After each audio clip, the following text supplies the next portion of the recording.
Convidamos agora a palestra do Sr. Cléber Batelli, intitulada Jornada Empreendedora, Criando e Escalando uma Startup, de base tecnológica, do Brasil para o mundo. Cléber Batelli é fundador e CEO da Sensidia, empresa especializada em gerenciamento de API. Formado em Engenharia de Computação pela Unicamp, com MBA em Gestão Empresarial pela FGV, especialista em empreendedorismo e inovação pelo programa Endeavor, no INSPER Universidade e na Universidade de Stanford. Atua como professor no Instituto de Computação do curso de especialização em Engenharia de Software de 2010 a 2018, na disciplina Arquitetura Orientada a Serviços, SOA e Web Services. É sócio do Fundo Capital Semente IVP e colunista no portal Computer World. Com a palavra, Cléber Batelli. E aí, gente, beleza? Obrigado pela presença, obrigado, Thelma, pelo convite. Nossa, foi de 2010 a 2018? Caramba, que legal, foi bastante tempo, né? Isso está contando também aqui o curso de eventos? Não, isso só teve mais uns 2 anos do outro curso, né? Uns 10 anos no total aí. Que massa. Beleza, muito bom. Bom, bem-vindos, é um prazer estar aqui. Assim, toda vez que eu venho na Unicamp, bate também uma nostalgia da época de graduação, né? É um momento tão marcante. Eu sou de uma cidadezinha pequena chamada Cerquilho, moro lá até hoje, minha família é de lá. Então, quando eu vim para a graduação, eu mudei para cá, então tive uma experiência universitária bem intensa, assim. Então é muito gostoso voltar para cá e estar pertinho do IC de novo. Pude vivenciar por 10 anos, né, a especialização aqui, né, com alguns de vocês, pelo menos eu dei aula, que eu me lembro. Muito bom. Beleza, bom, a ideia hoje é falar um pouco sobre essa jornada empreendedora, né? Então, como foi anunciado, eu sou fundador da Sensidia, uma empresa focada em gerenciamento de APIs, integração. Eu vou falar um pouquinho o que a gente faz hoje e em que estágio a gente está hoje. E aí a ideia é contar um pouco dessa história, dessa jornada, focando em algumas lições que a gente foi aprendendo ao longo desse caminho, tá? Não tem slide, não tem nada, vai ser só gogó, então vocês vão ter que ficar olhando para mim mesmo aqui para acompanhar, beleza? Então tá bom. Queria deixar super à vontade para vocês fazerem perguntas, pode ser a qualquer momento, não precisa esperar terminar, não precisa ser no fim não. Então fiquem bem à vontade. Da Sensidia, bom, tem o Zé, que é professor aqui, me acompanha, trabalha junto com a gente na Sensidia lá quase desde o comecinho também, então uma parte do que eu vou falar aqui ele vivenciou e ajudou a construir desde lá de trás. Beleza, então vamos lá. Eu estruturei essa conversa em três partes, eu vou chamar de 3 atos. O primeiro ato foi o comecinho, né? Como que a empresa surgiu, em que contexto a gente estava, quais foram esses primeiros passos, os primeiros tropeços que a gente aprendeu logo ali no começo. Depois tem o segundo ato, que foi quando a gente efetivamente encontrou o Product Market Fit, e aí a empresa começou a crescer, a escalar de forma mais acelerada. E aí também tem uma série de tropeços e lições que foram sendo aprendidas ali nessa trajetória. E o terceiro ato é um momento mais atual, que é a Sensidia nesse processo de expansão internacional. A gente está ainda bem no começo, então não dá para a gente falar que tem muita história e um sucesso incrível, mas temos já um aprendizado consistente aí para compartilhar também. Beleza? Então está mais ou menos organizado nesses três atos aí. Então, beleza. Voltando, eu tenho background técnico, né? Então eu fiz engenharia de computação. Inclusive hoje, na Sensidia, uma parte da minha responsabilidade continua sendo desenvolvimento de produto, diferenciação técnica. Então, claro que junto com várias outras responsabilidades, mas eu ainda estou bastante ligado à parte de desenvolvimento e arquitetura e integração. Eu tenho 44 anos, sou casado, tenho um menino de 8 e uma menina de 12, que moram lá nessa cidade de Cerquilho, né? Bom, e tudo começou, essa história empreendedora, ainda dentro da CIT. Então, eu entrei como estagiário na CIT, ainda estudando aqui na Unicamp, e aí eu fui desenvolvedor, arquiteto de aplicações, e a gente criou um produto que foi o que deu origem, digamos assim, à primeira semente ali da Sensidia. Então eu era um funcionário da CIT, e a gênese da Sensidia aconteceu num projeto de intraempreendedorismo. Então eu era um funcionário, dentro da CIT, o que a gente estava desenvolvendo ali, provavelmente ele morreria, porque embora o que a gente se propunha a vender era para um cliente, o mesmo tipo de cliente que a CIT trabalhava, a CIT ela sempre foi bastante focada no desenvolvimento de aplicações sob medida. E o que a gente estava propondo fazer era um software pronto para ajudar em componentização de software ali, para vender um software pronto para a empresa. Então, quando a CIT fechava um projeto novo, sei lá, com a Natura, aí os desenvolvedores que estavam trabalhando nesse produto, eles migravam todos para o desenvolvimento, que era o que gerava o pãozinho de cada dia ali, né? Então, naquele momento eu elaborei um projeto interno e a gente encontrou um terreno bem fértil ali na CIT, né? Então, o César, o Bruno e o Fernando, que são os fundadores da CIT, tiveram um papel muito importante naquele momento de, cara, entender o projeto e falar, realmente, se ficar aqui dentro, a gente não vai conseguir dar foco, era muito embrionária, a CIT já estava, né, começando a crescer de forma consistente, assim. E aí, o meu caminho e a Unicamp se encontram de novo, né? A CIT tinha um laboratório aqui, na Unicamp, o Zé, inclusive, era aqui do laboratório, né? O Marcílio, que é sócio na Sensidia, também era aqui do laboratório. E aí a gente uniu esse projeto novo com o laboratório e a gente veio para a incubadora aqui do Softex. Então, os primeiros passos da Sensidia como empresa acabaram acontecendo, como uma empresa independente da CIT, acabaram acontecendo aqui na Unicamp, na incubadora também. A gente ficou aqui 1 ano e pouco, e depois a gente voltou para o Polis, que é onde a Sensidia está hoje. Só fazer um fast forward, hoje a gente tem 850 pessoas, estão espalhados no Brasil inteiro, Peru, Colômbia, México, Europa e Estados Unidos.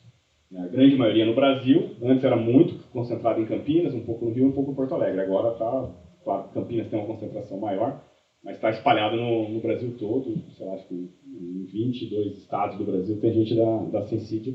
Então a pandemia abriu também esse acesso a talentos que antes não estavam ao nosso alcance ali, né? Hoje a gente atende mais ou menos umas 200 empresas, o nosso foco é mercado enterprise, né? Então os nossos clientes são marcas muito conhecidas de todo mundo, são bancos, seguradoras, sei lá, McDonald's, Starbucks, Localiza, Natura, Bradesco. Então nossos clientes são normalmente empresas bem conhecidas assim. Bom, aí vamos voltar então agora lá para trás.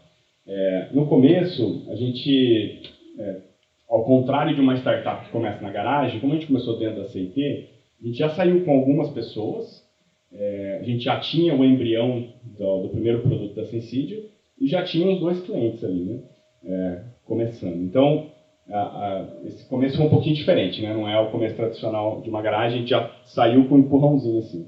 Mas aí nesse empurrãozinho da CIT também, cara, segue sua vida, a partir de agora, beleza, o software é de vocês, os clientes, os contratos vocês herdaram aqui, mas tudo que vai acontecer daqui para frente é responsabilidade de vocês, né? Então, beleza, começamos essa jornada. Ali no começo, a gente tinha também, por conta do laboratório aqui, e a gente tem nascido dentro da CIT, tinha alguns projetos de fomento. A gente teve um projeto com o CNPq, um projeto com o FINEP, que ajudavam, né, tem alguns bolsistas que trabalhavam nesse projeto, como tinha essa colaboração com a Unicamp, isso também ajudou ali um pouco no começo, né? Entretanto, a verba de fomento ela é uma verba, ao mesmo tempo, foi muito importante para a Sensidia ali no começo, para ter essas primeiras pessoas trabalhando nas primeiras pesquisas que acabaram gerando o software. Ela é um tipo de recurso que é difícil de gastar, né? Ela é toda cheia de regras, assim, então você precisa de uma pessoa com baita nível de experiência, mas a bolsa é bem pouquinho, assim, então como é que você contrata uma pessoa desse tipo? E aí, né, todas essas regras, para quem está tentando se movimentar muito rápido, ela gera umas amarras que são difíceis, né? Então, acho que uma primeira lição veio com relação aos projetos de fomento. Ao mesmo tempo que eles foram importantes, eles também, nossa, trazem uma amarração que às vezes a gente não conseguia, né, ficava muito limitado, né?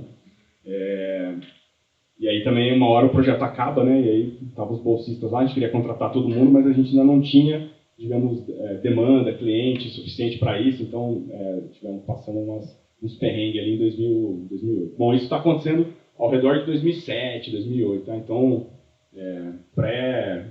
o avanço grande de cloud computing, né, de computação em nuvem e tal, que a gente vê hoje, o nosso software rodava em servidor, né, que a gente tinha que comprar, né, não é só Next está rodando em algum lugar, como a gente faz hoje. Beleza, bom, então nessa primeira trajetória a gente estava buscando ainda o que a gente chama de Product Market Fit, que é tentar encontrar um problema recorrente do mercado com clientes dispostos a pagar para resolver esse problema, né? E a gente conseguiu conquistar alguns clientes, a gente chegou, sei lá, a ter talvez uns 10 clientes desse produto inicial. Então, isso ao mesmo tempo, né, enchia de esperança quando a gente fechava um cliente novo. Por outro lado, a gente não estava conseguindo ter a escala que a gente imaginava que teria, né? Bom, e aí, assim, acabaram os projetos de fomento, o recurso foi limitando, como é que a gente vai dar um próximo passo, né? Assim, manter a estrutura que a gente tinha naquele momento. A gente começou a fazer serviço de consultoria, de integração de aplicações, para poder pagar as contas, né? Que o serviço de consultoria vendia bem mais fácil do que um produto específico, né? Naquela época foi pré-SaaS, né? Então, além do software rodar em servidores, o modelo de comercialização não era assinatura, como a gente tem hoje, né? O cliente pagava uma licença mesmo. E aí, beleza, vendia uma licença formular, vendemos para Vale do Rio Doce, né? Pô, uma empresa gigante comprando uma startupzinha bem pequena. E aí, tem algumas lições também com relação a isso, né? Como é que a gente vende para uma empresa grande? É claro que tinha um pouco do apoio da CIT, mas o time de vendas nosso era independente, né? E aí, beleza, tinha aquela pancada da licença que a gente vendia, né? Nossa, agora podemos, né, manter essa equipe por bastante tempo, né? Mas aí ficavam, sei lá, 4 meses sem vender nada, né? Só aquele suportezinho pequenininho sendo pago, né? Então tinha um desafio do modelo de negócio, que era um modelo de negócio que reinava no software naquele momento ali, né? Entrando um pouco nessa parte de venda para grandes empresas, né? A gente, naquela época, se uma empresa comprasse da IBM ou se comprasse da Oracle, eram os provedores, ou da Microsoft, né? Eram os provedores normais ali, né? Estavam acostumados a isso. Normalmente já tinham contratos muito grandes, era só um aditivo a mais no contrato. Agora, se ele compra de uma startup que ninguém nunca ouviu falar, se o projeto dá certo, pô, legal, mas se desse errado, o cargo dele estava em risco, né? Quem tomou essa decisão de comprar de uma empresa bem pequena, né? Isso também, indo para frente agora, pensando no momento atual, isso mudou bastante, assim, na cabeça dos gestores de grandes empresas, né? Eles sabem que, claro, essas, né, Oracle e IBM continuam sendo provedores enormes, excelentes, né? Assim, as grandes empresas confiam bastante neles, mas as empresas, elas são muito mais pressionadas por inovação agora.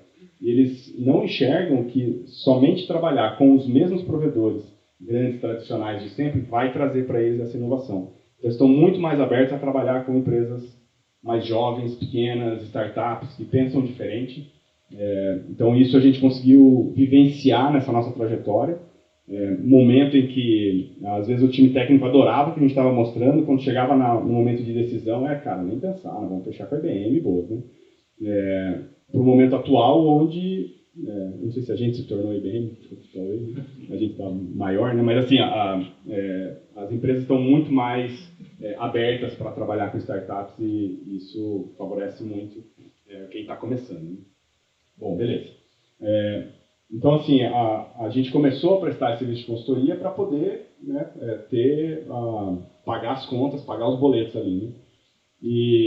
E aí tem lição aprendida com relação ao que a gente acreditava em termos de software, né? A gente tinha criado um produto para fomentar o reuso de componentes.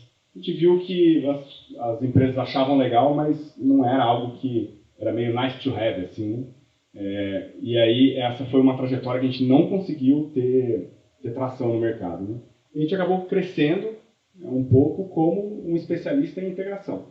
Então, a gente chegou a ter ali, sei lá, umas 40 pessoas, consultores, especializados em integração, trabalhando com tecnologias da IBM, da Oracle, barramentos de integração. Só que quando a gente olha para trás, pô, mas isso é o que a CIT faz, né? Assim, especialista em desenvolvimento de software, desenvolvimento de aplicação. A gente não saiu de dentro da CIT para a gente se tornar uma espécie de CIT, só que mais especializada num certo nicho, né? Bom, mas era o que tinha para a gente fazer naquele momento, enquanto a gente tentava encontrar esse Product Market Fit, né? E claro que agora, olhando para trás, esses movimentos ficam mais claros, né? Mas quando a gente está vivendo ali no momento, nem sempre é tão claro assim, né? Então essa foi, digamos, essa primeira etapa da Sensidia, né? O nascimento de dentro da CIT, a busca por encontrar esse Product Market Fit, esse problema importante que os clientes estão tentando resolver e estão dispostos a pagar. A gente teve algum sucesso nessa trajetória, vendemos para empresas muito legais, resolvemos, colecionamos algumas histórias bacanas, mas a gente não conseguiu ter a atração que a gente imaginava. Certo? O que especificamente foi esse primeiro projeto recorrente que você falou? O que era especificamente ele? A gente desenvolveu um software para gestão de componentes de software. Naquela época, as empresas estavam começando a desenvolver web services, mas elas trabalhavam bastante com Corba, Com, Decon, eram os componentes distribuídos da época ali, né? E as empresas grandes, elas desenvolviam as mesmas coisas repetidamente, né? Então a gente desenvolveu como se fosse um catálogo. Hoje talvez, sei lá, um GitHub seria algo parecido, assim, né? Onde as empresas podiam salvar os componentes que elas já tinham desenvolvido, ter um lugar onde eles buscavam para que as equipes de desenvolvimento pudessem reaproveitar esses componentes e não desenvolver de novo, né? Digamos assim, dentro da teoria de componentização, era uma solução para isso. Tinha um ou outro concorrente internacional só, era um mercado razoavelmente pequeno assim, e a gente chegou a ter talvez uns 10 clientes ali usando, mais ou menos isso, né, 10, 15 talvez. Uns 15 talvez. Clientes usando esse software, né? Só que a empresa surgiu em 2007, né? Então isso era 2007, 2008. Aí o SOA, né, o Service Oriented Architecture, começou a bombar, né? A gente montou o curso aqui, tinha bastante interesse, né? Porque era uma onda tecnológica importante. Ferramentas de integração começaram a ficar bem mais modernas, não só as ferramentas de mensageria, como o Message Broker, que já existiam há mais tempo, mas esses barramentos de integração começaram a ficar bem famosos, né? E a gente não tinha o nosso barramento de integração, a gente trabalhava com Oracle, Red Hat, IBM, só que aí prestando serviço de consultoria, ajudando os clientes a desenhar bons serviços, a construir essas integrações, né? Então aí virou uma parada de gente mesmo, assim, totalmente homem-hora, digamos assim, dentro dessa linha de consultoria, né? E isso foi 2009, 10, 11 e 12. Então essa primeira etapa da Sensidia, a gente saiu, eu, Marcílio, as primeiras pessoas, o Zé, para umas 40 pessoas mais ou menos, consultores ultra especializados prestando esse serviço para grandes empresas ali. Beleza? Essa foi o primeiro ato, né? A primeira trajetória. Deixa eu ver, eu fiz umas anotações aqui só para ver se eu não estou esquecendo de nada. Bom, aí, como é que acontece a transição para o segundo ato? Tem um cara de vendas da Sensidia lá, o Adilson, ele fala que para quem é bom em martelo, todo problema é prego, né? Então, teve uma história que ficou importante para a gente, que a gente trabalhava ali com SOA, né, fazendo uma parte de governança, SOA, essa nossa primeira ferramenta, a gente deu uma adaptada para ela fazer a parte de governança dos web services, e a gente foi numa seguradora grande aqui do Brasil, e ele queria expor um web service público para fora, para os corretores poderem acessar diretamente. A gente falou, não, vamos montar um projeto de integração, com barramento, com governança. Ele falou, não, acho que isso vai ser importante em algum momento, mas agora eu quero por um só. Só que eu tenho receio de expor esse web service e ter um ataque, ter, sei lá, qualquer um podendo usar, como é que a gente vai proteger isso, né? E a gente falou, não, legal, vamos fazer esse um aí, mas vamos fazer dentro de um projeto. 8 pessoas aqui desenvolvendo, fazendo a parte de governança, colocando o nosso software, coisas da IBM, da Oracle para funcionar. Ele falou, cara, não, vocês não estão entendendo muito bem, eu queria um só, e acabou que a gente nunca fechou esse projeto, né? Bom, hoje é exatamente isso que a Sensidia faz, né? Quando as empresas expõem as APIs, a nossa plataforma ajuda a proteger essas APIs, a expor de uma forma organizada. E aquilo foi, quando a gente olha para trás, a gente lembra, a gente poderia ter criado a plataforma naquele momento para aquele cliente. Esse clique só caiu no ano seguinte, quando a gente começou a discutir com, na época se chamava Cenova, né? Mas é o grupo Via Varejo, Extra, Ponto Frio e Casas Bahia.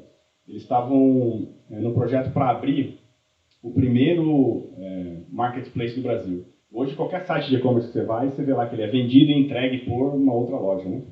Naquela época não existia isso aqui no Brasil, eles foram os primeiros.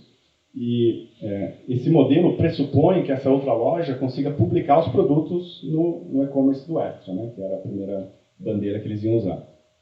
E uma parte dessa publicação era manual, né? O cara entrava num sitezinho lá e colocava o nome do produto e tal. Mas lojas que têm muitos produtos à venda, eles tinham que fazer isso de uma forma integrada, né? E eles queriam fazer essa integração. Eles estavam criando lá um modelo com XML que é jogado de um lado para o outro e tal. Aí a gente foi lá e falou, que tal se a gente criasse algo parecido com o developers.twitter.com, que naquela época, 2014 ali, era quando as redes sociais estavam começando a bombar, né? Porque aí você coloca toda a sua documentação técnica disponível nesse lugar, nesse developers.extra.com.br. Os lojistas eles podem integrar as aplicações onde eles já têm essa informação dos produtos e carregar isso diretamente para o Extra através dessas APIs. Mas e se chegar uma carga com milhões de chamadas que vai derrubar meus servidores? Não, então, mas aí existe um negócio aqui no meio, que é um API Management, que vai proteger as suas APIs e tal. Aí você fala, mas como é que faz isso aí? Não, a gente já tem isso aí. Mas tem pronto? Não está bem pronto, assim. Mas assim, né? Aí entra, né, assim, bom, fizemos é claro que estava claro para eles que a gente tinha intenção de construir, não estava pronto ainda, a gente tinha componentes, expertise, e eles foram super parceiros, tá, então beleza, então vamos fazer, vamos construir juntos, a Sensidia constrói, a gente se torna o primeiro cliente, a gente falou, que demais, cara, agora vamos entrar numa parada, e como é que vai pagar? Cara, tem que ser assinatura mensal, né, o mundo estava migrando para o SaaS.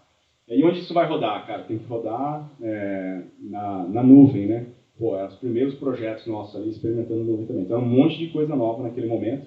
Então, a gente, digamos que a primeira etapa da Sensidia para a segunda etapa, ela se definiu primeiro numa oportunidade perdida para a seguradora, onde a gente já poderia ter dado esse clique e a gente não estava, digamos, com o radar tão atento como a gente ficou depois. Mas especialmente nesse projeto do Marketplace, que a gente demorou um tempo para fazer e lançou em 2014, né? Então foi entre 2013 e 2014 ali. Bom, mas aí, claro que o cliente, sendo o cliente que estava patrocinando, ele impôs algumas restrições, né? Você não vai poder vender para ninguém mais no e-commerce. A gente falou, aí é uma limitação, é uma baita limitação. Não, todo mundo no e-commerce não dá. Eu falei, então tá bom. Então não é todo mundo não. Só não pode vender para o Magalu, nem para o Mercado Livre, nem para a B2W, nem para a Netshoes. Tá praticamente o e-commerce todo daquela época dentro dessa restrição, né? Mas assim, a gente viu a oportunidade ali, a gente negociou um tempo, né? Então a plataforma ela não poderia ser vendida para outros players de e-commerce em um ano. E o serviço de consultoria especializado para a documentação das APIs, a gente tinha que ficar 2 anos sem prestar para outras empresas, para essas gigantes do e-commerce. Beleza, né? Então acho que eles estão sendo o cliente que está nos ajudando nesse começo, a gente achou fair e seguimos dessa forma, né? Claro que quando lançou o e-commerce, o marketplace do Extra, no dia seguinte, B2W, Magalu, Netshoes, todos, vem aqui, vamos fazer uma reunião, me conta melhor como é que é isso. A gente falou, gente, te contar aqui, que eu até gostaria, mas não estamos podendo, né? No final das contas, a gente depois, né, que passou esse período, a gente acabou fechando com alguns clientes de e-commerce também. Foi um segmento importante para a gente ainda, mas tem aí essa lição aprendida, o quanto a gente está disposto a abrir mão do que a gente está construindo ali para a gente ter esse impulso inicial, né? Qual seria a alternativa naquele momento?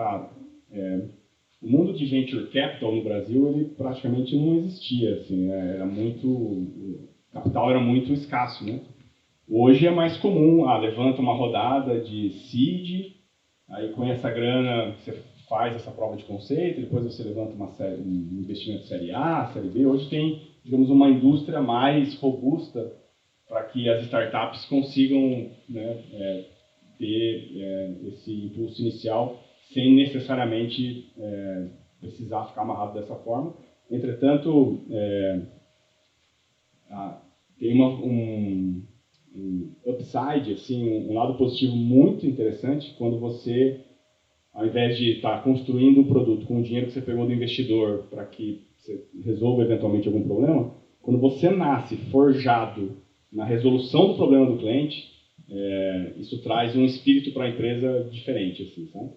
Vocês não negociaram com eles fazer um aporte de parceria? Porque como eles estavam vendo o mercado amplo e vocês também, por que ele se limitou a fechar o produto? Então, com relação ao aporte, né? A gente chegou a discutir na época, eventualmente, a Via Varejo se tornar sócia da Sensidia, né? Faz um aporte, vira sócia. É que a gente achava, naquela época, que isso poderia ser uma limitação muito grande, e naquele momento o varejo era o principal segmento, né, que a gente imaginava explorar, né? E aí isso já tinha acontecido, inclusive outras empresas do segmento de e-commerce, sei lá, não vou me lembrar exatamente, acho que era Infracommerce, ele era uma empresa independente, vendia um RP para e-commerce, e aí a B2W comprou, aí todas as outras pararam de usar. Então, assim, nesse segmento, há muito esse conceito de, se a Via Varejo é dona de um pedaço dessa empresa, eu não vou querer usá-la, porque, você tem uma ideia, no começo da Via Varejo, a Amazon, a AWS, né, já estava se destacando como o principal provedor de nuvem, e eles não usavam nada de AWS, porque é Amazon, é e-commerce e são nossos inimigos, né? Então, assim, um pouco dessa rivalidade, digamos assim, tinha naquele momento. A gente achava que se a gente tivesse a Via Varejo como sócia, a gente teria essa dificuldade para entrar em outras empresas, né? Bom, então esse foi, digamos, o começo do segundo ato, né? Agora a gente, a princípio, a gente está entrando numa outra categoria de produto, que é uma categoria de API Management. É claro que tem toda a ligação com os web services, com integração. Não é, digamos, a gente não fez uma mudança radical e agora a gente está no segmento pet. Não, era muito parecido, né? Assim, era próximo, mas tinha um posicionamento bem agudo, assim, né, para a gente explorar. E a gente estava entrando no modelo de recorrência, né? É claro que teve também esse amadurecimento comercial, né? Porque o cara de vendas, ele tinha comissão, né? E aí, quando ele vendia aquela licença que custava uma fortuna lá, ele já pegava a comissão na hora. Agora você vende uma assinaturazinha pequenininha e, eventualmente, ao final do ano, depois que tiver tudo, aí você recebe a comissão. Então, os incentivos na nossa cabeça precisaram também ser adaptados, né? Beleza. Então, aí a gente entra numa trajetória onde a Sensidia cresceu bastante, assim, né? Aí a gente começou a explorar outras empresas de e-commerce, outras indústrias. A gente começou a prestar... a nossa solução começou a ser usada por empresas menores também, então não era só as gigantes, como a gente fazia antes, né? E aí o crescimento deu uma acelerada interessante, assim, né? A gente entra nesse segundo ato, nessa parte da escalabilidade da organização, né? Como a gente consegue escalar a empresa, que desafios aparecem, que tropeços aparecem, né? E aí eu vou colecionar as histórias que eu vou contar. Algumas são bem mais recentes, né, que já estaria talvez no terceiro ato, mas elas estão relacionadas à questão de escalabilidade, né?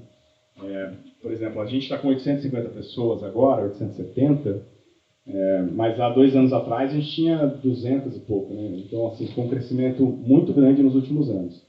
E esse crescimento ele vem ele também, dependendo da forma como essa escala é feita, a gente começa a sentir vários elementos estão relacionados à escalabilidade. Então, por exemplo, o time de vendas a gente praticamente dobrou em 12 meses, assim, né?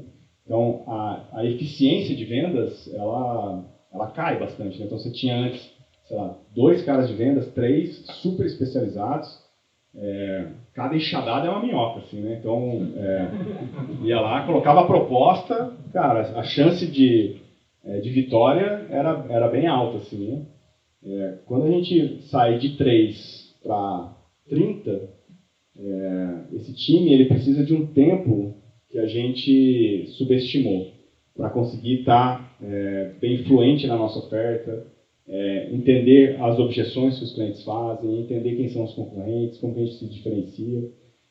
Então a gente percebeu que a gente teve uma queda de eficiência comercial significativa até a gente conseguir de novo perceber um aumento dessa eficiência, né? Isso aconteceu também com o time de desenvolvimento de produtos, né? Antes tinha lá, sei lá, 20 pessoas que construíram essa plataforma. E aí um time de 20, como é que você preenche o backlog de um time de 20, né? 2 clientes pedindo coisa, já está cheio o backlog, já não consegue fazer quase mais nada, né? Aí, atualmente, a gente tem 210 pessoas na nossa engenharia, né?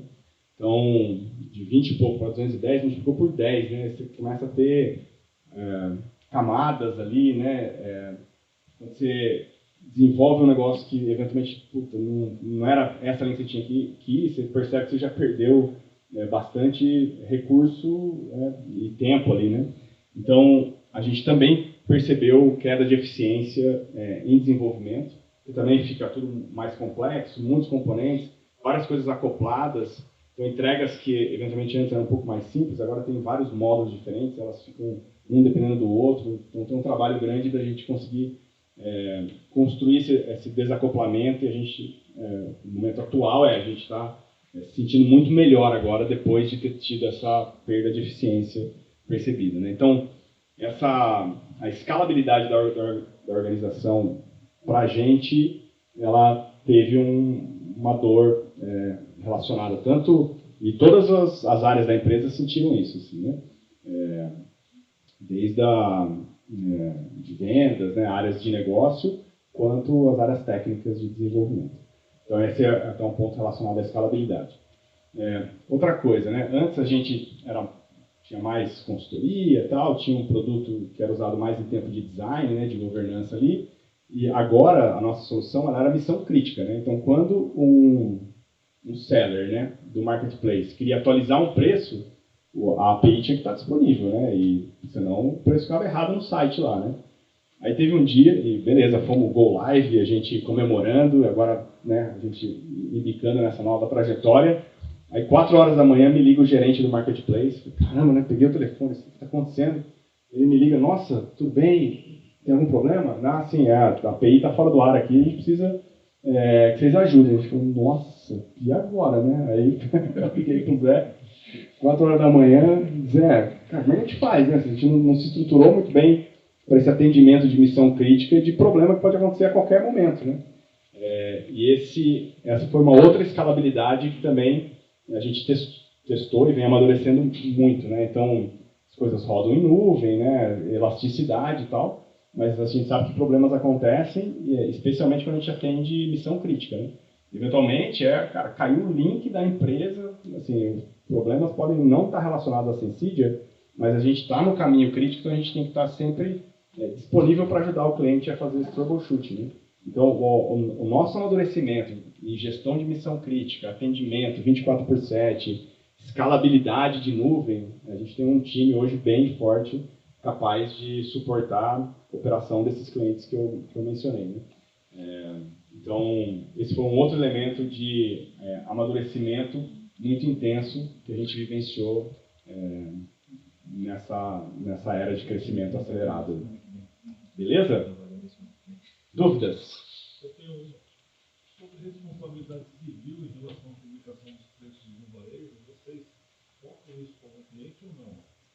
Não. Errou o preço, o cara comprou 1 milhão de coisas, quem que vocês se apartam disso? Como é que vocês se protegem? Normalmente o nosso contrato está limitado ao valor do nosso contrato, né? Então, se a gente tivesse algum tipo de problema desse tipo, o máximo que a gente poderia ser punido era até o valor do contrato que a gente tem com esse cliente, né? Mas o código não é uma prestação de serviço? Então, ele é assim, mas e com relação a isso, inclusive, até o marketplace especificamente, ele tem os termos que ele acorda com o seller ali, né? Então, o que mais acaba chegando para a Sensidia, quando a gente está suportando uma operação crítica, a gente teve um problema e o aplicativo ficou fora, o aplicativo do cliente ficou fora por 50 minutos. E esse cliente ele vende milhões nesse aplicativo, né? Então, ficar fora 50 minutos tem um pênalti importante financeiro para o cliente, né? Ele teve uma perda ali, né? Eventualmente pode ter acontecido por alguma falha em algum componente da Sensidia, eventualmente pode ter acontecido por falha em outros componentes dessa solução, né? E aí, eventualmente, se a Sensidia tiver responsabilidade nisso, o cliente, muitas vezes, ele pode querer colocar essa responsabilidade no fornecedor, né? A gente, dentro dos contratos de prestação de serviço, normalmente tem as limitações, tem penalidades, né? Isso está previsto, digamos assim. A gente até hoje nunca tivemos problemas assim. Normalmente os clientes são bem parceiros. Eventualmente, assim, não estou dizendo que a gente nunca teve problema, né? Assim, todo mundo aqui de software sabe que tem hora que a gente enfrenta esses desafios. Mas acho que a postura da Sensidia em sempre está muito proativa em ajudar a encontrar onde está o problema, mesmo quando não era nos nossos componentes, fez com que a gente conseguisse desenvolver um relacionamento muito próximo com eles e nunca o cliente colocou o contrato embaixo do braço e falou, então vou querer essa multa aqui, porque se um app ou um site desse muito grande fica sem vender por um tempo, isso quebraria a Sensidia, né? Assim, e o cliente ele não quer o fornecedor quebrado, né? Ele quer o parceiro que consiga ajudá-lo na sua trajetória, né? Eventualmente, se você consistentemente deixa a desejar, pode ser que ele troque você por uma outra solução em algum momento ali, né? Mas a gente nunca enfrentou, né, assim, punição, então. Mas é sempre algo que nos contratos é preciso se precaver um pouco, né? Beleza? Então, vamos lá, deixa eu ver o que eu estou esquecendo de falar aqui. Bom, a gente, durante esse crescimento, quando a Sensidia eram lá 30, 40 pessoas, a gente cabia numa sala, né? Ficava lá no Polis. E aí, assim, quando a gente tinha qualquer decisão, decisões mais de negócio, decisão de onde a gente ia fazer o happy hour, era só dar um tapa na mesa, levantar, chamar a galera, e aí, gente, como é que vai fazer? Ou comunicar todo mundo. E beleza, estava todo mundo alinhado direto com a voz do founder, né? Direto com o líder que estava comunicando algo ali. Então, essa comunicação ela era assim, direta, né? E muito, muito clara. Com o crescimento, e aí a gente tinha daí gente no Rio, tinha gente em São Paulo, tinha gente em Porto Alegre, e agora que está todo mundo remoto, né? O desafio ainda maior e crescendo dessas 50 para 100, para 200, para 500, para 800 pessoas, a gente tinha uma preocupação muito grande em como conseguir escalar a cultura da Sensidia, sendo que as pessoas já não ouviam mais o Kleber, né? Já não ouviam o Marcílio, o Zé, as principais lideranças ali, né? E aí isso também tem várias lições, assim, né? A gente trouxe, a gente percebeu em 2018, a gente trouxe uma diretora de pessoas que conseguiu, a Dani Domingues, né? Conseguiu nos ajudar bastante nessa organização, assim, né? O que funcionava bem para 50, a gente estava ali, sei lá, com umas 150 pessoas, já não funcionava bem, assim, né? O nosso NPS, né? Aquela pesquisa de detratores, promotores e tal, então, de menos 100 a mais 100, a gente estava ali em 35, 40, né? Então, várias pessoas tinham queixa de como as coisas funcionavam na empresa lá, né?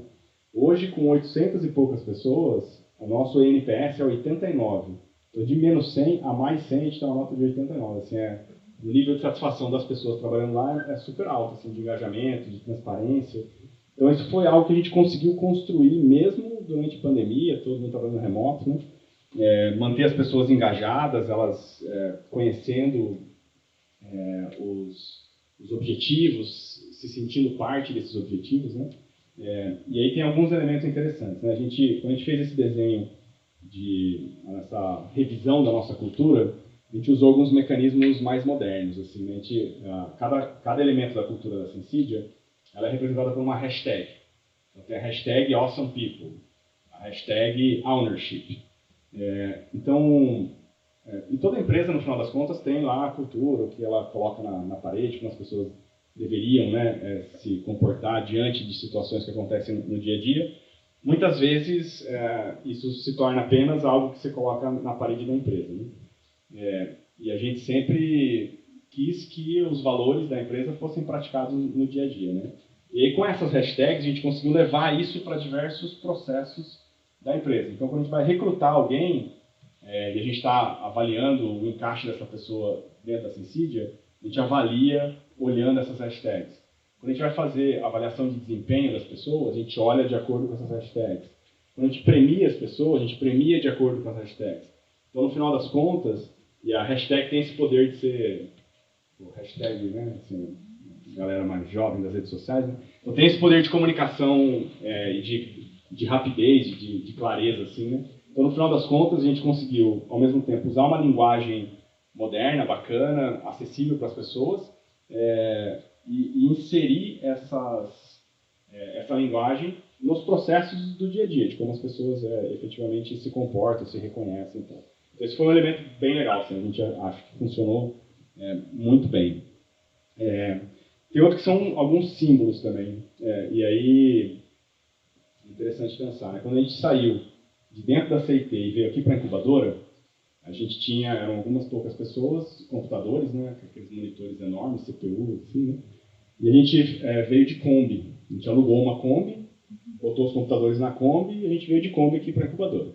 Então, beleza. Aí tinha essa história da Kombi, que a gente usou para fazer essa mudança, e beleza. Quando a gente estava fazendo essa rediscussão da cultura da Sensidia, a gente começou a relembrar os símbolos, né? Os projetos que deram miseravelmente errado, essa trajetória da Kombi e tal.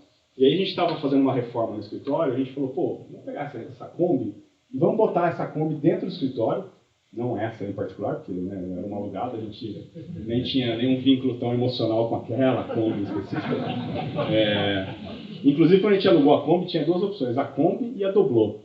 Pô, ainda bem que a gente pegou a Kombi, ela é tão mais simpática do que a Doblô, né? Assim, e aí a gente fez uma réplica da Kombi no nosso escritório, a gente botou uma chopeira nela, então ela fica na entrada, assim. E hoje, quando a gente contrata alguém que não é aqui de Campinas, assim, e quando ele tem a oportunidade de vir, assim, o sonho do cara é ir no escritório e tirar uma foto na Kombi, assim, sabe? Quando a gente fecha uma parceria ou um cliente novo, a gente fala, cara, você tem que ir para Campinas para visitar a Kombi. Então, acabou criando um símbolo tão simpático e tão importante para a empresa que serve de elemento de ligação, assim, né? Então, até quando a pessoa deixa a Sensidia hoje, ela fala, gente, infelizmente eu estou desembarcando da Kombi, mas eu desejo que essa Kombi continue decolando. Então, assim, ela realmente é um vínculo emocional interessante, né?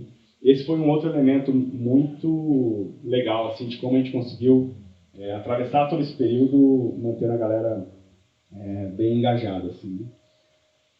E aí acho que o terceiro, que é sempre muito citado por todo mundo, nessa escalabilidade, manutenção da cultura, é uma agenda que a gente chama de WGO, que é o What's Going On. Ela sempre existiu desde que a gente tinha 15 pessoas, assim, antes a gente fazia na sala mesmo, né, montava um PowerPoint, falava as coisas principais que estavam acontecendo, uma vez por mês. Até antes da pandemia, a gente fazia uma vez por mês, presencial. A gente transmitia ao vivo também para algumas pessoas que estavam ou em São Paulo ou no Rio, né? Não estava todo mundo em Campinas. A gente fazia no auditório do Polis, lá, né? Onde a Sensidia fica. Legal, uma vez por mês funcionava tal. Aí entrou a pandemia. Quando entrou a pandemia, todo mundo vai para o online. E aí, só que a gente não sabia se ia ficar uma semana, 2 semanas, 3 semanas, né? Tudo muito incerto, né? Aí o que a gente fez? A gente pegou esse WGO e transformou o WGO em semanal. As primeiras semanas aí todo mundo conectava remoto, né? No Zoom ali.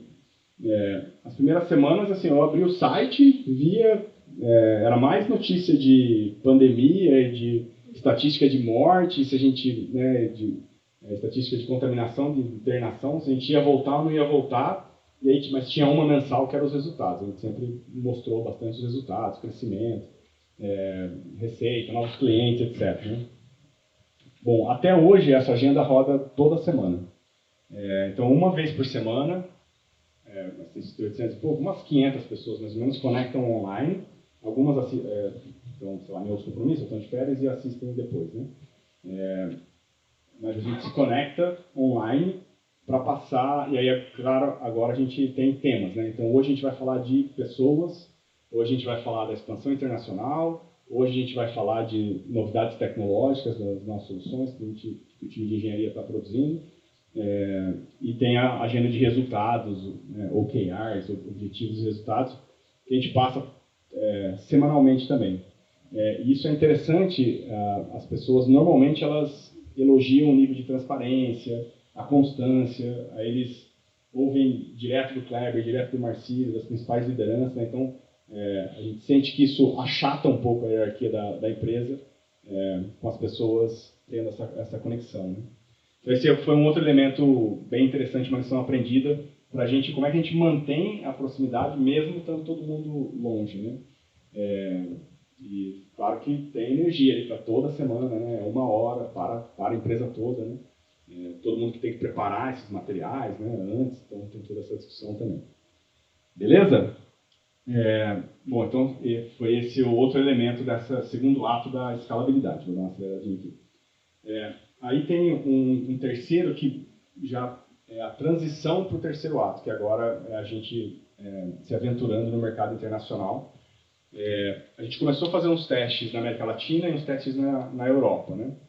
Mas ainda bem elementares, né? Fazendo alguma coisa publicitária, vamos patrocinar um evento aqui, um ali, vamos viajar alguém para o Peru ali para tentar pegar um evento que está tendo, de APIs, etc. Ver se a gente consegue perceber esse mercado. A gente sentiu alguma atração, a gente tem algumas consultorias que fazem comparação de soluções, né? E a Sensidia entrou nessas análises comparativas com um certo destaque ali, né? Então, a gente falou, pô, a gente compete com os mesmos casos que a gente compete aqui, a gente vai competir fora, né? Mais ou menos com os mesmos, né? Claro que sempre tem alguma particularidade. O mesmo tipo de empresa que a gente atende aqui, as empresas são parecidas do outro lado, né? Por que a gente não coloca o pé um pouco mais forte nessa intenção internacional, né? Aí a gente tem 2 elementos muito importantes que a gente precisa estar sempre muito atento. Um é o Unit of Economics da empresa, então essas métricas principais de como é que essa escalabilidade acontece. E aí eu vou explicar um pouco melhor alguns termos que hoje são o oxigênio que a gente respira lá, né? E essa parte de fundraising, né, de levantar capital. A gente sempre, então, desde o começo, empurrãozinho da CIT e toca o pau com os próprios clientes pagando as contas ali. Né? Quando a gente percebeu que o mercado brasileiro representa 2% do mercado global, os concorrentes são meio parecidos, os clientes são parecidos, e a gente viu que os primeiros testes tinham algum sinal de tração, mas que era caro demais, a gente falou, ou a gente vai demorar outros 8 anos para conseguir dar espaço, ou a gente vai buscar uma grana no mercado para conseguir fazer isso mais rapidamente. Né? E a gente optou por ir no mercado, então a Sensidia, no ano passado, em 2021, a gente levantou uma rodada de investimentos com um fundo americano que tem uma experiência interessante em ajudar a empresas da América Latina a se expandir internacionalmente, né, que é a Riverwood Capital. E a gente levantou 21 milhões de dólares, botou inteiro na operação para crescer o time de engenharia, crescer o time de vendas, né? Então toda essa escalabilidade que eu comentei, ela foi principalmente vinda dessa injeção de capital aí, né? E aí, assim, tem todo o processo de como é que a gente consegue fazer esse fundraising. Acho que isso por si só tem várias lições aprendidas. Hoje, a América Latina está com um nível de visibilidade muito interessante no mercado global de investimentos. Né? É claro que do ano passado, né, do último trimestre do ano passado, para agora, o valor das empresas de tecnologia despencaram. Né? Então, empresas de e-commerce, as big techs mesmo, né? Assim, caíram muito as ações. E um elemento que estava meio esquecido, né, que é a eficiência, voltou a ficar muito em voga, né? Então, empresas que crescem muito, mas que para crescer muito precisam queimar muita grana, antes elas eram super bem avaliadas, porque o que importa é crescer o mais rápido possível, não interessa como. Agora, as empresas que são mais valorizadas são as que, ainda, claro, o crescimento é o vetor mais importante, mas que elas conseguem crescer sendo eficientes, gerando margem, eventualmente até não queimando muito caixa, né, tendo equilíbrio econômico ali, né? Então, assim, foi uma mudança radical em alguns meses que a gente está vivenciando agora, né? Então, assim, a gente passou uma vida na Sensidia, contando dinheirinho ali, usando, sendo um pouquinho lucrativo. Aí a gente foi, levantou uma grana, agora a gente vai ter dinheiro para investir, né? Aí, de repente, o mercado mudou e falou, não, agora você tem que aprender de novo a fazer com pouco dinheiro, né? Então, tem sido uma experiência muito interessante essa nova realidade. Sobre fundraising, você recebe 20 milhões de dólares, sei lá, como é que você paga isso para o cliente? Ele se torna sócio? Como é que é o esquema financeiro? A Riverwood Capital, ela investiu 20 milhões de dólares em troca de uma participação na empresa. Então, hoje, os sócios da Sensidia, tem os sócios fundadores da CIT lá, né? Então, o César, o Fernando, continuam sócios da Sensidia, né? Eu, Marcílio, e esse fundo que colocou essa grana se tornou sócio também. E aí tem stock options, né, para os funcionários e tal. Mas então o dinheiro vem em troca de uma participação. E o objetivo do fundo ele investiu agora valendo X dólares cada ação que ele colocou na Sensidia, né, no capital que ele colocou. Ele espera que daqui a alguns anos, eventualmente, essas ações vão valer muito mais, né? Então, esse é o jogo do Venture Capital, né? Ele investe agora para vender essa participação em algum momento ali na frente por muito mais dinheiro, né? Então, a gente agora tem esse trabalho de crescimento, e todo esse crescimento, de uma certa forma, vai valorizando a empresa, né? E essas Unit of Economics que eu estava comentando, assim, dentro do mercado SaaS, tem uma série de elementos que nos ajudam a medir taxa de crescimento, medir eficiência, nos ajuda a comparar com outras empresas de mercado, né? Então, tem o MRR, esse é o cara principal lá, que é o Monthly Recurring Revenue. Quanto a gente tem de receita recorrente mensal com os clientes. Vender um cliente a mais, é um pouquinho a mais que você consegue. Cresceu dentro de um cliente que você já estava, é um pouquinho a mais. Perder um cliente, é um pouquinho a menos. Então, dentro dessa trajetória, o MRR é o elemento mais importante, né? Tem a retenção de cliente, ela é, dentro da economia da recorrência, ela é fundamental. Então, você conseguir manter os seus clientes e crescer nesses clientes e perder poucos clientes é fundamental dentro dessa trajetória de crescimento, né? Empresas como a Sensidia, tem o nome dessa métrica, tem algumas variações, mas é Net Dollar Retention, que é o quanto de retenção a gente consegue ter. Então, se a gente começar em janeiro, com aquela base de clientes lá, como é que a gente vai terminar? Durante o ano a gente vai conquistando alguns clientes novos, né? Mas aquela base de clientes de janeiro, como que a gente termina dezembro?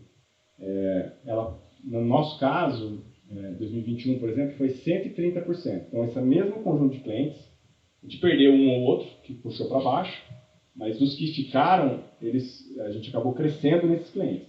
Então, na média, a gente terminou 30% mais, gerando mais receita recorrente com essa base de clientes do que a gente tinha em janeiro. Então, essa é uma métrica muito importante, é quanto a gente consegue reter e crescer na base, né? Aí, claro, tem tipos de software que você vende para milhares de clientes, só que a cada mês você vende para 1.000 clientes a mais, mas a cada mês 400 clientes deixam de ser clientes, né? Então, tem tipos diferentes de clientes, os benchmarks eles são interessantes. Assim, no nosso caso, é o mercado enterprise, clientes grandes, né? Esse tipo de cliente, às vezes ele demora mais para tomar a decisão, o ciclo de vendas é bem mais longo, mas quando ele toma a decisão, ele também não quer trocar, né? Então, normalmente a gente tem clientes com jornada muito longa, sendo nossos clientes, né? E isso é um elemento muito importante dessas métricas, né? E aí, quando você mergulha a fundo, você vai percebendo particularidades nessas métricas, né? E como é que você se compara com os demais. as melhores empresas do Vale do Silício, qual é o Net Dollar Retention dessas empresas, né? Como que a gente se compara nesses benchmarks. Então a gente começou a olhar muito mais isso um pouco antes do investidor entrar, até para a gente conseguir convencê-lo de que não, a gente realmente tem uma retenção de cliente altíssima, né? Nossa taxa de crescimento é muito forte. Então tudo isso serviu, a gente começou a estudar muito mais isso quando a gente estava nessa estágio de crescimento muito grande. E aí hoje, margem bruta voltou a ser um elemento muito incentivado e valorizado, né? Estava meio esquecido até uns tempo atrás. Beleza? Aí falando do processo de internacionalização especificamente, depois que o fundo entrou, eles nos ajudaram a criar um playbook de internacionalização. Então, como é que a gente abre uma geografia nova, né, dentro do mercado enterprise, né, lembrando que a gente vende para grandes empresas? Quando a gente vai para o Peru e para a Colômbia, o Brasil é uma referência, né, para a América Latina. Então, a empresa de cosméticos da Colômbia, ela conhece a Natura, ela admira a Natura, ela gostaria de ser a Natura, né? O banco da Colômbia conhece os bancos brasileiros. Então, as marcas brasileiras, elas são razoavelmente conhecidas ali, né? Então, as nossas referências, os nossos clientes, eles nos ajudam nessa trajetória através dessa transferência de trust, né? Assim, o mercado enterprise ele é muito baseado na confiança ali, né? Quando a gente vai para Estados Unidos, por exemplo, cara, a jogada é bem diferente, assim, né?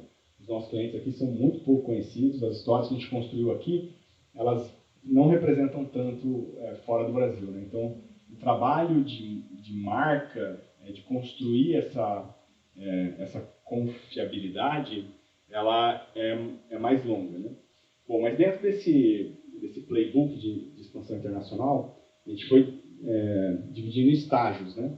Então tem um estágio de discovery, onde a gente coloca um pouco de recurso, ou seja, a gente faz umas campanhas online, a gente não contrata ninguém ainda nessa geografia quando a gente está nessa etapa, né? E é para a gente medir possível tração de interesse, né? A gente patrocina um outro evento, fazendo mais ida e vinda do nosso time para lá, até a gente perceber os sinais de que aquele mercado tem potencial, né?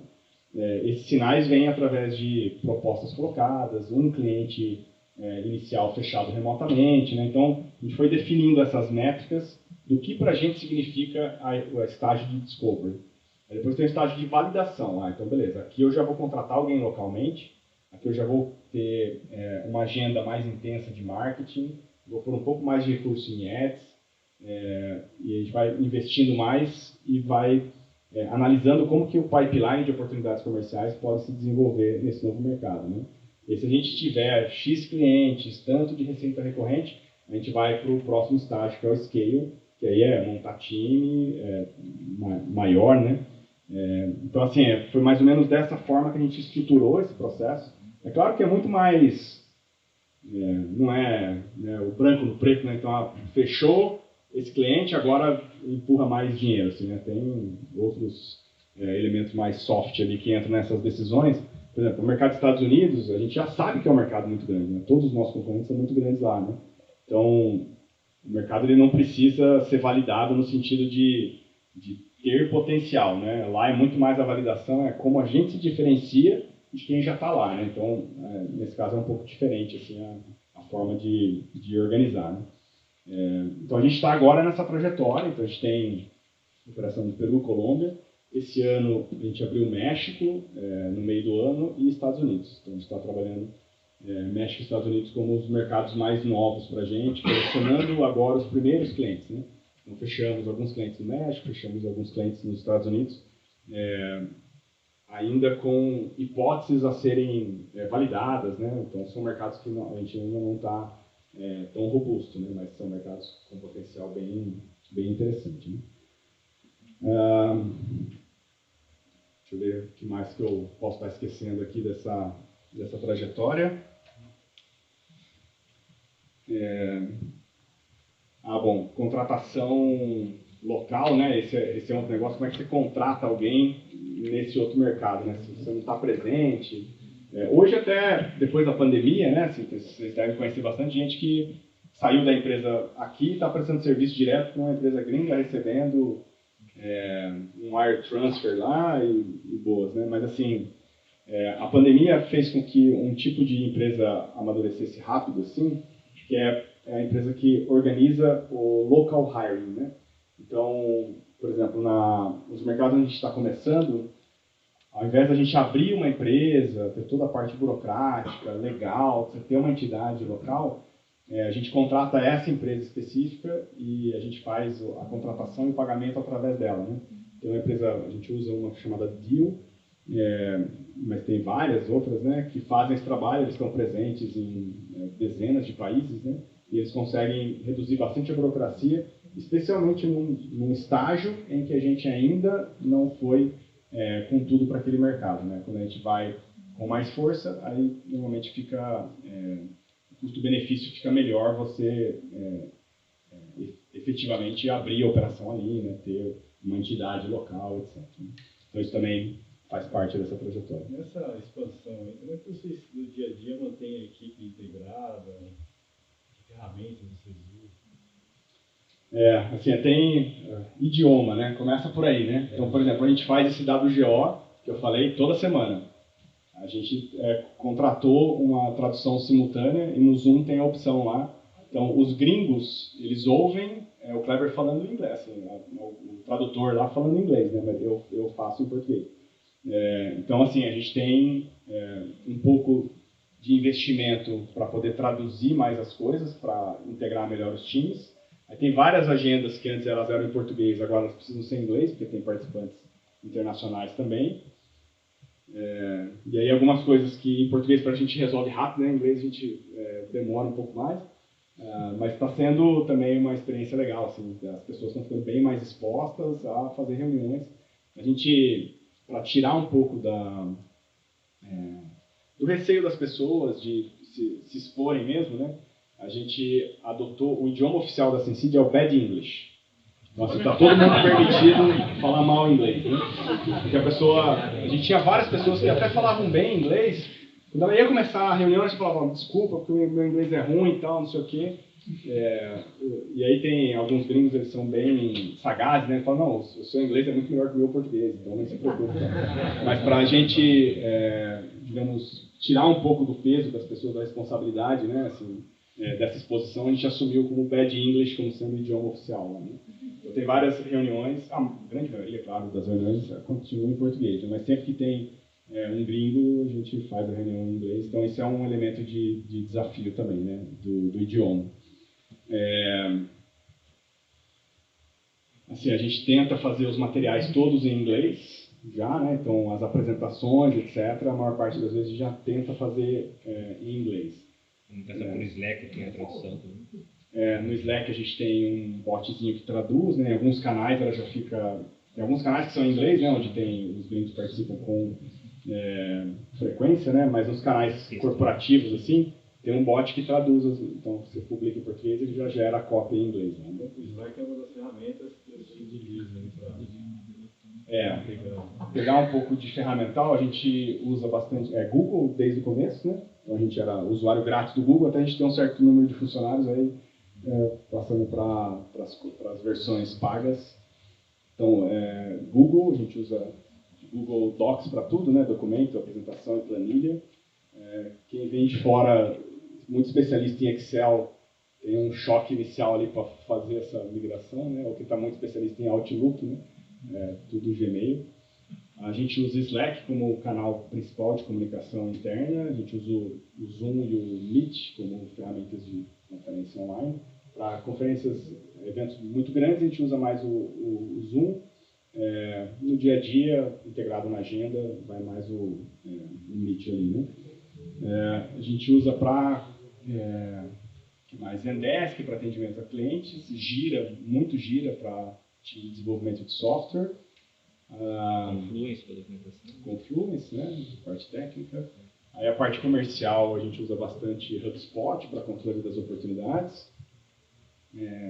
Uma ferramenta chamada Client Success, que nos ajuda na parte de Customer Success, assim, acompanhar o uso que os nossos clientes fazem na nossa solução, toda essa parte de upsell, tal, a gente usa bastante essa Client Success.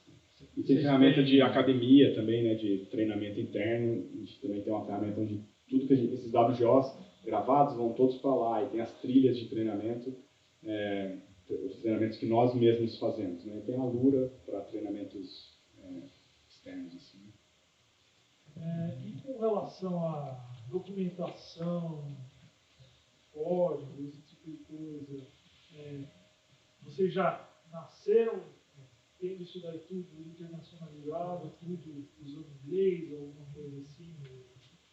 Ou em algum momento na vida da empresa vocês tiveram que fazer essa transição para permitir que isso pudesse ser disponível para clientes internacionais, funcionários internacionais? Como que é isso? Assim, o código-fonte em si, ele sempre teve, talvez, majoritariamente em inglês, assim, né? A interface, e a partir de um certo momento, ela ficou internacionalizada e era português, inglês e espanhol, né? Documentação de produto, a gente tem um papel lá que é o Technical Writer, que aí escreve documentação em português e documentação para o usuário, né? Para o cara entender a interface, tirar dúvidas e tal.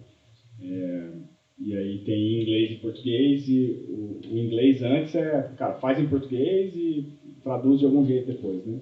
Agora a gente tem gente que escreve já em inglês mesmo, a documentação, inglês e português meio que nascem juntos, assim, por pessoas diferentes, né, escrevendo. Então a gente estrutura dessa forma. É isso mesmo. A documentação, tipo, o código não é aberto, né? Então, o nosso desenvolvimento do código é todo no Brasil. Então, não necessariamente você precisa escrever comentários, documentar o código em inglês, né? Porque são todos brasileiros. Então, a gente não tem essa necessidade ainda, mas questão dessas documentações é isso que o Cleber comentou. A gente usa o GitHub também como repositório. E o código é basicamente em que linguagem? Majoritariamente Java. Mas tem bastante Go, né? Também. A gente usa bastante, assim, a AWS muito forte, né? GCP um pouco também, mas é majoritariamente AWS, né? A nossa estrutura operacional lá. Tem bastante Elasticsearch, OpenSearch, bancos de dados MySQL. Conta para nós como é que foi esse processo de abertura no mercado americano, que tipo de desafio vocês, só para se preparar para abrir para esse mercado, como é que foi esse processo? Bom, isso a gente está vivenciando bastante agora, assim, né? Então está bem vívido na cabeça, né? Bom, primeiro assim, a gente começou a explorar indo para lá, né? Os primeiros clientes, a maior parte das vezes, você tenta buscar na sua base de clientes aqui quem que consegue te ajudar a ir para lá, né? Às vezes o cliente é um multinacional, você vende para ele aqui já, ele te ajuda em outras geografias, eventualmente tem alguma coligação ou um use case bem específico que você tem aqui que você consegue explorar lá, né? Acho que tem um aspecto importante, o mercado lá é muito grande, né? Então, por exemplo, bancos. A gente lançou no ano passado, finalzinho de 2019, o Open Banking, né? Então, a gente tem as APIs e tal, mas o Open Banking para a gente foi animal, assim, né? Porque o Open Banking depende fundamentalmente de APIs, né? Então, os bancos abrindo APIs para que outros bancos consigam se conectar e com o consentimento do usuário, ele ter acesso às suas transações financeiras para ele poder te oferecer um crédito mais personalizado, assim, por exemplo, né? Então, a gente tem uma carteira de clientes bancários aqui no Brasil legal, assim. Normalmente a gente vai pensar quem são os bancos do Brasil. São os grandões e alguns digitais, né? O Brasil tem mais de 120 bancos, assim, tem bastante que a gente não conhece na prática, né? Então a gente tem talvez uns 40 clientes bancos aqui no Brasil, né? Na Flórida tem centenas, só na Flórida dos Estados Unidos, né? Então é uma ordem de magnitude maior, assim, né? Então se a gente entra no mercado numa estratégia horizontal para atacar qualquer região, qualquer porte de empresa, com a mesma solução que a gente atende aqui, é difícil buscar a diferenciação, assim, sabe? Porque não tem aquela feature, né? Só eu faço essa feature desse jeito, assim. O mercado é muito competitivo, né? Então a gente buscou, primeiro, definir o Ideal Customer Profile, que é o tipo de cliente específico que eu vou buscar nos Estados Unidos. E isso passa por região geográfica. A gente está buscando no sudeste dos Estados Unidos, então da Geórgia para baixo.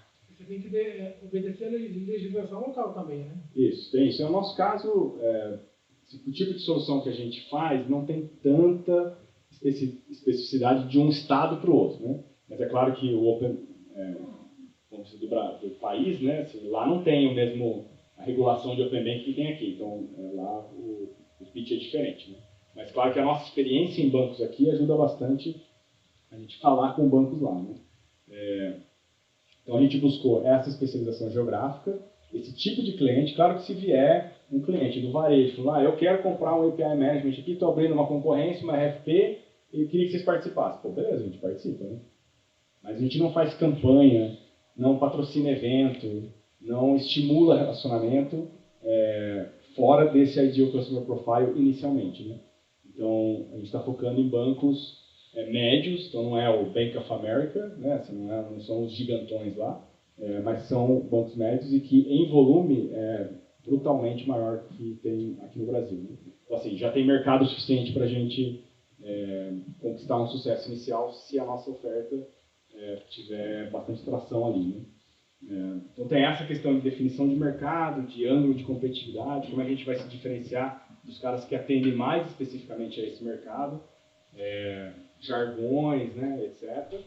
Fazer a abordagem de mercado, e tem contratação de time local, né? Então nos Estados Unidos hoje a gente tem 4 pessoas e a gente tenta montar time blended, né, com gente contratada localmente e gente aqui do Brasil. Então o cara de pré-venda técnica, que é o cara que conhece de cabo a rabo a nossa solução, conhece os problemas dos clientes aqui, a gente levou um cara daqui para lá. Tem um cara do marketing daqui, foi para lá. E aí tem algumas pessoas que a gente contratou local, especialmente o cara de vendas mesmo, desenvolvimento de negócio, aí é melhor ser um cara, um americano mesmo, né? E a gente contratou uma pessoa do marketing também, a CMO também é de lá. Então assim, um pouco da estratégia de como a gente está desbravando o mercado americano. Mas estamos nos primeiros passos ainda. Quem sabe nos 26 ou 27 anos do curso aqui a gente já vai ter... Pensando na sua trajetória, lá no final do primeiro ato, segundo ato, quando vocês estavam passando do modelo de negócio que era vender o software sempre, depois para serviço SaaS, como que foi o processo assim, de vocês decidirem como que era a precificação desse produto? Cara, a gente fez bastante teste, assim, né? Tinha uma licença, o que a gente considerou, pega a licença, com 2 anos, mais 2 anos de manutenção, que era a licença e manutenção, né? Soma tudo isso, divide por 36. Isso é o que seria, digamos, a assinatura mensal dessa solução. E leva para o mercado e testa. E aí, assim, tem um pouco... claro que você tem que olhar os seus custos, quanto que isso geraria de margem, quanto que você fica eficiente ou não financeiramente, né? Tem o quanto que os concorrentes eventualmente estão cobrando por isso, né? E tem o quanto que o cliente está disposto a pagar, né? Então, assim, a gente montou o nosso modelo de negócio de forma também a ele ter mais escalabilidade, né? O cliente não necessariamente ele precisa começar muito grande, ele pode ir crescendo depois, né? Então, a mudança de licença para SaaS, ela vai antes, o modelo, o processo de compra ele era muito complexo, porque o cara tomava a decisão da vida, né? Assim, ele comprou e agora é dele. Então, se ele arrepender, se lascou, já comprou. A responsabilidade de quem estava vendendo, ela é interessante porque o processo de venda, o cara ia lá, convencia, e aí beleza, vendeu, o cara, tá bom, agora já vendeu, é dele, ele se vira, né?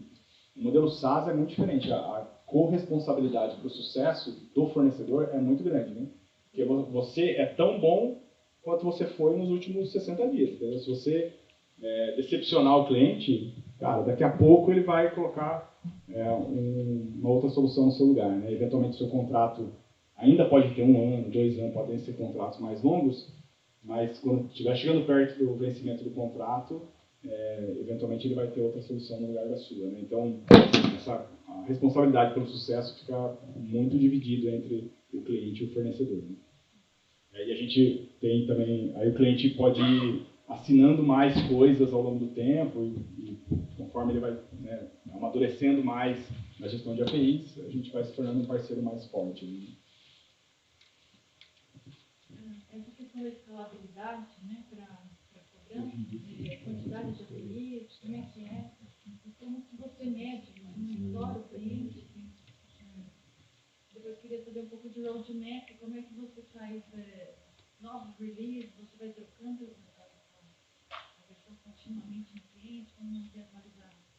Legal. Hoje, a nossa solução roda em nuvem. Assim, 80% dos clientes é full gerenciada por nós, totalmente, na nuvem nossa, que roda em AWS. Ou, para 20% dos clientes, ela roda em modelo híbrido, onde uma parte roda na nuvem e uma parte roda gerenciada pelo cliente.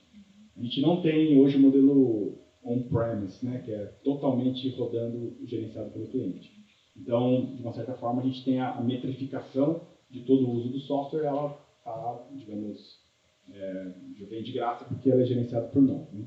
O modelo comercial, ele tem um componente que está relacionado ao tráfego das APIs. Então, o cliente que vai tendo mais sucesso digital, vai colocando mais aplicativos, mais usuários, mais clientes, acaba gerando mais tráfego das APIs. E isso, a gente tem, como se fossem degraus, né? Conforme ele atinge um certo patamar, o preço sobe um pouco lá. Então, tem esse elemento e tem o elemento a gente chama de add-ons, né? Que o cliente que tem mais de 100 APIs, ele precisa, eventualmente, de um nível mais avançado de governança. Então, tem um componente para isso, né? O cliente que trafega dados de cartão de crédito, ele pode precisar de um ambiente PCI compliant. Então, ele paga mais por isso. Então, ele tem outros componentezinhos que ele pode assinar. Né? Se ele é um banco, tem os componentes de consentimento de Open Banking. Né? E aí, hoje, a gente está indo para um modelo também de ter mais produtos, né? Que não dependem exclusivamente de APIs. Né? Então, se o cliente tem modelo de integração assíncrono com eventos, né? Ele não necessariamente precisa usar o API Management, tem uma outra solução para isso. E aí, agora a gente está nessa trajetória de single product para multi-product. Né? É uma plataforma única, mas com vários produtos que ele pode assinar independentemente. Beleza? Já foi. Como vocês estão organizados hoje em relação aos times? Bom, tem as responsabilidades mais funcionais, assim, de vendas, né? Você quer isso também ou você quer só a parte da galera técnica de desenvolvimento? Se quiser simplificar. Vendas tem várias etapas, né? Tem desde a geração de demanda, geração de conteúdo, desenvolvimento das oportunidades, pessoal de pré-venda técnico, forte, fechamento, e aí tem o Customer Success, que é meio que pós-venda, né? Aí tem uma equipe de consultoria, que atende necessidades particulares de cada cliente. Então, você pega um Bradesco Seguros, né? Eles têm uma jornada de transformação digital gigante, né? Então, a gente ajuda com gente também, com expertise, dentro dos desafios de transformação digital. O desenvolvimento de produto, hoje a gente tem tribos. As tribos hoje estão mais ou menos organizadas por produto. Assim, né? Então, tem API Management, tem a parte de eventos e integração, tem o Open Banking e tem governança. São, digamos, os módulos da nossa solução. Né? Cada tribo tem algumas squads. O tamanho varia um pouco, né, de acordo com o tamanho do roadmap, né, de inovação que a gente está criando ali. Então, está mais ou menos organizado dessa forma. Aí tem product papéis assim, principais. Né, a gente meio que divide o upstream e o downstream. Né? Upstream é a galera de produto que está capturando a necessidade do cliente e gerando requisitos, digamos assim. Né? Então, Product Managers, Product Designers, a galera que fica mais próximo dos clientes. E aí tem o Downstream, que é a galera de engenharia mesmo. Aí tem gerente de engenharia, Tech Lead, desenvolvedores, e QAs, né, pessoal de qualidade, que fazem normalmente parte dessas células. Né? E tem uma galera cross, de infraestrutura de nuvem, segurança, aí eles meio que se distribuem e suportam todas as tribos. Legal? E tem também atendimento ao cliente, né?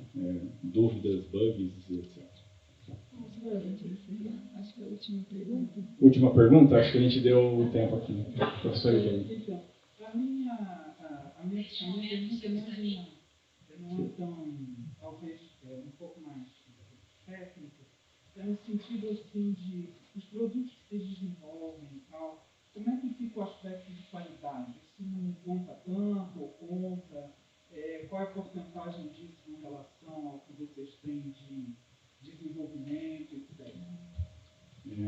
qualidade está distribuída dentro dos times, né? Então, assim, bom, a gente...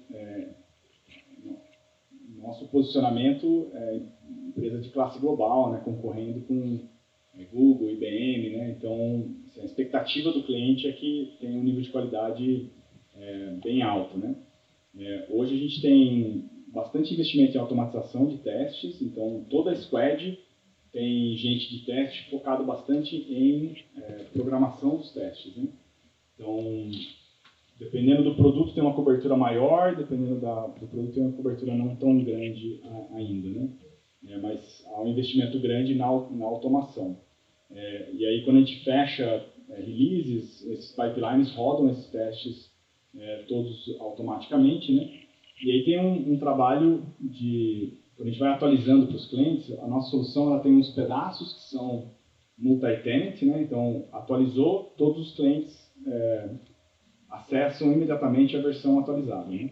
E tem componentes que são single-tenant, ou seja, para cada cliente a gente tem que ir lá e fazer a atualização individualmente para cada cliente, né? Então, o que a gente faz é a estratégia, tipo um canary, assim, né? A gente atualiza, mas não atualiza para todo mundo ao mesmo tempo, né? Atualiza para uma parcela de cliente, sente se vai ter algum tipo de quebra funcional, faz rollback se tiver, para corrigir. Então, quando a gente tem mudanças arquiteturais um pouquinho mais intensas, a gente normalmente tem um processo de rollout mais cuidadoso, assim, para que o cliente ele pode construir a API que ele quiser ali, né?